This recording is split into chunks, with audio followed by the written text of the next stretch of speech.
నమస్కారం అమ్మ. నమస్తే. అమ్మ, ప్రతి ఒక్కరి ఇంట్లో ప్రతి ఒక్కరికి లక్ష్మీ కటాక్షం అనేది కావాలి అని అనుకుంటారు కదా. సో ఈ లక్ష్మీ కటాక్షం నిలవడానికి ఎటువంటి పూజలు చేసుకుంటే బాగుంటుంది? అసలు లక్ష్మి అంటే ఏంటమ్మా? నీ అండర్స్టాండింగ్. మనీ అమ్మవారు. మనీ అమ్మవారు అన్నావు అంటే 2 చెప్పావు నువ్వు. లక్ష్మిలో 8 ఉన్నాయి, నువ్వు 2 చెప్పావు, ఇంకా 6 ఉన్నాయి. ఓకే. మనీ అంటే ఒకటి, అదేంటి?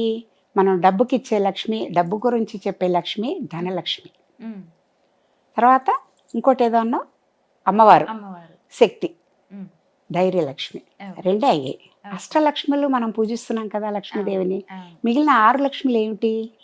ఆరోగ్యలక్ష్మి, సంతానలక్ష్మి, ధైర్యలక్ష్మి, విజయలక్ష్మి, తర్వాత వీర్యలక్ష్మి, ఇన్నున్నాయి.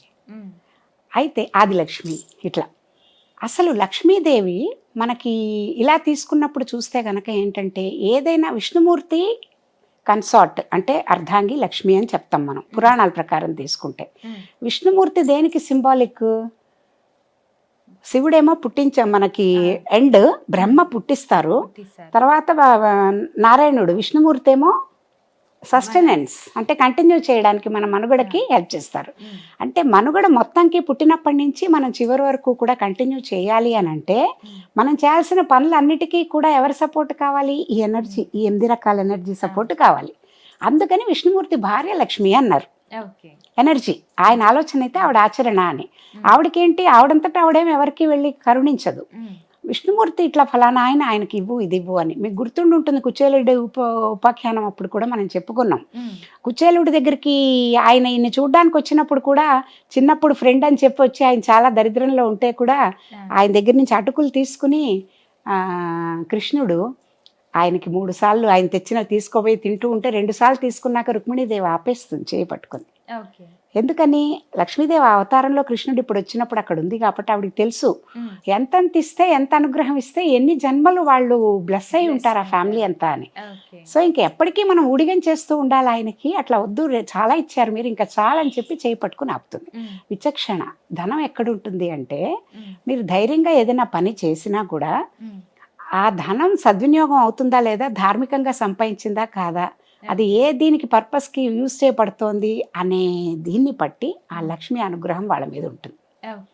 విష్ణుమూర్తి, అందుకే విష్ణుని కొలిస్తే లక్ష్మీదేవి మనకు అనుగ్రహం ఇస్తుంది అని, భగవంతుడిని కొలిస్తే అని. ఇంకోటి ఏంటంటే, లక్ష్మి అలక్ష్మి 2 మాటలు గనక మనం తీసుకుంటే ఎవరి దగ్గర ఉంటుంది అని ఇందాకన్న మాటకి, బూజులు వేళ్లాడుతూ కొంతమంది ఇళ్లలో మనం చూస్తూ ఉంటాం. పూజ అంటే ఉన్న ఎక్సైట్మెంట్ క్లీనినెస్ మీద ఉండదు. అక్కడ లక్ష్మి ఉండదు. నువ్వు ఎంత పూజలు చేయి, కుబేర పూజ చేయి, రాదు ఆవిడ. ఆవిడ ఉండే స్థానాలు చెప్పారు. పరిశుభ్రంగా ఉండేది, కొట్లాడుకోకుండా ఉండే చోటు, ప్రశాంతంగా ఉండే చోటు, పూలల్లో గంధంలో వాసన ఉండే వీటిల దగ్గర, పరిమళం అన్నీ ఉన్న దగ్గర, శాంతిగా ఉండే ఇళ్లల్లో, అరుచుకోకుండా కొట్లాడుకోకుండా ఉండే ఇల్లు, పొద్దున్నే లేచి చక్కగా ఇంటినంతా శుభ్రంగా పెట్టుకుని అందరూ కూడా సామరస్యంగా ప్రేమగా ఉండే ఇల్లు, ఇలాంటి చోట్ల లక్ష్మి ఉంటుంది. అంటే ఏం చెప్తున్నారు సటిల్గా? నువ్వు ఎట్లా అయినా ధనం సంపాదించడం కాదు, ధర్మ అర్థ కామ మోక్షాలని 4 రకాల పురుషార్థాలు మనందరికీ చెప్పారు. అంటే నువ్వు ధర్మంగా ఫస్ట్ ఉండాలి, నువ్వు సంపాదించే డబ్బు ధర్మంగా ఉండాలి. ఈ కాంటెక్స్ట్ వచ్చింది కాబట్టి నేను ఒక్కసారి గుర్తు చేస్తున్నాను. ఇప్పుడు బిజినెస్ చేస్తున్న చాలామంది సవ్యంగా బిజినెస్ చేసుకుని ధర్మంగా బిజినెస్ చేస్తున్న టాటా వాళ్ళ జోలికి ఎవరైనా వెళ్తున్నారా? ఎన్ఫోర్స్మెంట్ డైరెక్టరేట్లు లేదు. ఎందుకు? వాల్యూస్తో బిజినెస్ చేస్తున్నారు. నువ్వు కష్టపడు, నువ్వు సంపాదించుకో, ఏమీ తప్పలేదు, ఎన్ని కోట్లైనా సంపాదించుకో. ఎథిక్స్ అండ్ వాల్యూస్తో నువ్వు ఎవరిని ఇబ్బంది పెట్టకుండా ధర్మంగా నువ్వు చేసుకునే బిజినెస్ నీకు కలిసి వస్తుంది. నీ వల్ల ఇంకొక 1000 మందికి నువ్వు సాయం చేయగలుగుతున్నావు. అక్కడ ఎప్పుడూ ఇబ్బంది లేదు. మరి కోల్కతా కేసులో ఈడీ ఎందుకు ఆ డాక్టర్ని, ప్రిన్సిపల్ డాక్టర్ని ఎందుకు అరెస్ట్ చేసింది? అధర్మంగా సంపాదించాడు కాబట్టి. ప్రిన్సిపల్గా ఆయన జీతంకి ఎవరికేం ఇబ్బంది లేదు.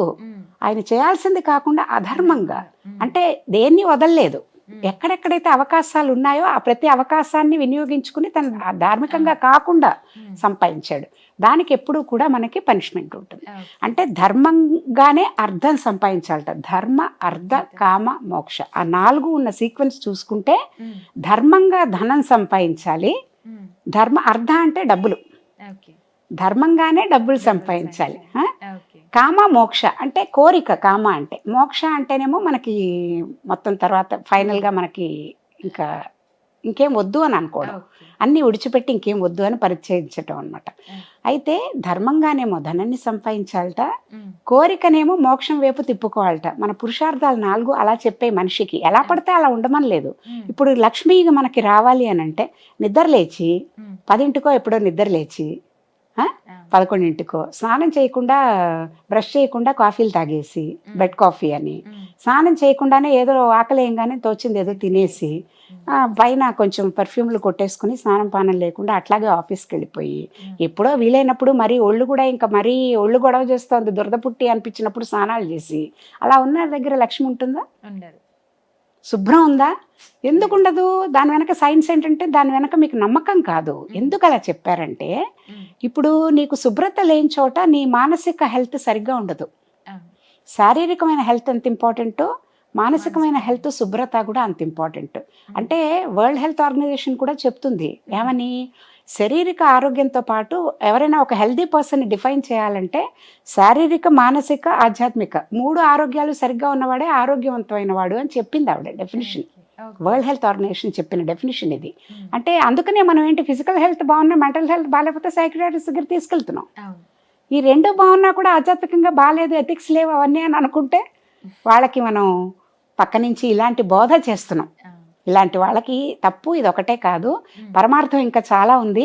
నువ్వు గెలవాలంటే వేరే వాళ్ళని ఓడించి కాదు, న్యాయపరంగా నువ్వు చేసుకుంటూ లివ్ అండ్ లెట్ లివ్, నీతో పాటు వేరే వాళ్ళు కూడా ఉండేటట్టుగా చేసుకో, మోసం చేసి అడ్డదారులు తొక్కద్దు అని చెప్తున్నాం. కాబట్టి సూక్ష్మంగా చెప్పేది ఏంటంటే, ఈ లక్ష్మీదేవి మనకు ఉండాలి, అనుగ్రహం ఉండాలంటే ఫస్ట్ క్లెన్లీనెస్, బాహ్య శుచి అంతర్శుచి. హృదయాన్ని క్లీన్గా పెట్టుకోవడం, ఎవరి మీద హేట్ ఎన్వి ఇలాంటివి లేకుండా బాహ్యంగా శుభ్రంగా ఉండడము, మనకి చేతనైన సాయం మంచిగా ఉండడం, శాంతిగా ఉండడము. శ్లోకాలు అవన్నీ అంటారా బోల్డ్ ఉన్నాయి శాస్త్రంలో చెప్పినవి. ఇప్పుడు నోటికి వచ్చి మనం నేర్చుకున్నాము అంటే ప్రతిరోజు దీపారాధన అవన్నీ చేసుకుని వినాయకుడికి ఇన్వోక్ చేసి వినాయకుడి ప్రార్థనతో లక్ష్మీదేవికి అష్టోత్తరం చేసుకోవచ్చు, కనకదార స్తోత్రం చదువుకోవచ్చు, లేకపోతే దారిద్ర్య దుఃఖ దహన స్తోత్రం అని అలాంటివి కూడా చాలా ఉన్నాయి, కుబేర మంత్రం అని అలాంటివి కూడా ఉన్నాయి. అలా స్పెసిఫిక్గా ఏదైనా కొంతమంది, నాకు తెలుసు కొంతమంది ఫైనాన్షియల్ టఫ్ టైమ్స్ ఫేస్ చేస్తున్నప్పుడు ఒక దీక్షగా 45 రోజులు కనకధార స్తోత్రం చదివి దీక్షగా ఒకటే టైంకి ఒకటే దీనికి రోజు ఓ పండో ఏదో నివేదన చేసుకుంటూ ఏం తినకముందు అమ్మవారికి చేస్తే 45 రోజుల్లో వాళ్ళ ఫినాన్షియల్ స్టేటస్ మారి వాళ్ళకి చక్కగా ఆలంబన కలిగిన కేసులు మన ముందే బోల్డ్ మంది ఉన్నారు. దీనికి ప్రత్యక్ష సాక్ష్యం గరికపాటి నరసింహారావు గారు. ఆయన సభాముఖంగా చెప్పారు ఈ మాట. నేను చేశాను స్వయంగా కనకధార, నేను చెప్పక ముందర ఈ పని నేను చేసి నేను ఎక్స్పీరియన్స్ చేసి ఇప్పుడు నేను శ్రోతలకు చెప్తున్నాను. 40 రోజులు నేను అట్లా దీక్షగా కనకధార పారాయణ చేసి అని. కాబట్టి మంత్రం ద్వారా తంత్రం ద్వారా ప్రతి దాని ద్వారా కూడా మనకి రిజల్ట్స్ ఉంటాయి. ఇట్లా భక్తిగా శ్రద్ధగా గనక మనం చేయగలిగితే అలా స్తోత్రాలు కూడా చేసుకోవచ్చు.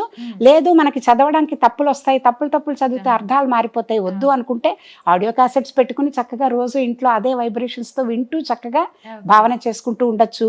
వచ్చే వరకు పుస్తకం దగ్గర పెట్టుకుని అది వింటూ మనం నేర్చుకోవచ్చు. ఇదేది కాదు భక్తిగా నమస్కారం చేసుకుని నేను చేసే పని చిత్తశుద్ధితో చేస్తాను అంటే అలా కూడా లక్ష్మీదేవి సంతోషిస్తుంది. ఉదయం సాయంత్రం దీపారాధన చేసుకోవడం ఇంటికి చాలా ముఖ్యం. వెలుగు దీపం ద్వారా వచ్చే జ్యోతి ఏంటంటే ఇంటికి ఎప్పుడూ కూడా నెగిటివ్ వైబ్స్ లేకుండా చేస్తుంది. మంచి కర్పూరం వేయడము, ధూపం వెలిగించడము, సాయంత్రం దీపారాధన, మళ్ళీ కాళ్ళు చేతులు కడుక్కుని వీలైతే స్నానం చేసి బయట నుంచి వచ్చాక స్నానం చేసేసి ఆ బట్టలు మార్చేసుకుని చక్కగా దేవుడి దగ్గర దీపారాధన, ఒక అగరవత్తి ఒక పండు పెట్టేసుకుని ఈ దీంట్లో వాల్యూమ్లో చక్కగా దేవుడు ఏమైనా శ్లోకాలు పెట్టుకుంటే ఇంటి అట్మాస్ఫియర్ అంతా కూడా ఎంత బాగుంటుంది, పాజిటివ్ వైబ్స్ ఉంటాయి. దాంతో మీకు మైండ్ పనిచేసే విధానం కూడా చాలా స్టేబుల్ గా అలజడి లేకుండా ఉంటుంది. దాంతో చేసే ఏ పని ఏ ఆలోచన అయినా మీకు మంచి రిజల్ట్స్ ఇస్తుంది. ఇది లక్ష్మి గురించి చాలా చక్కగా వివరించారమ్మా, ధన్యవాదాలు.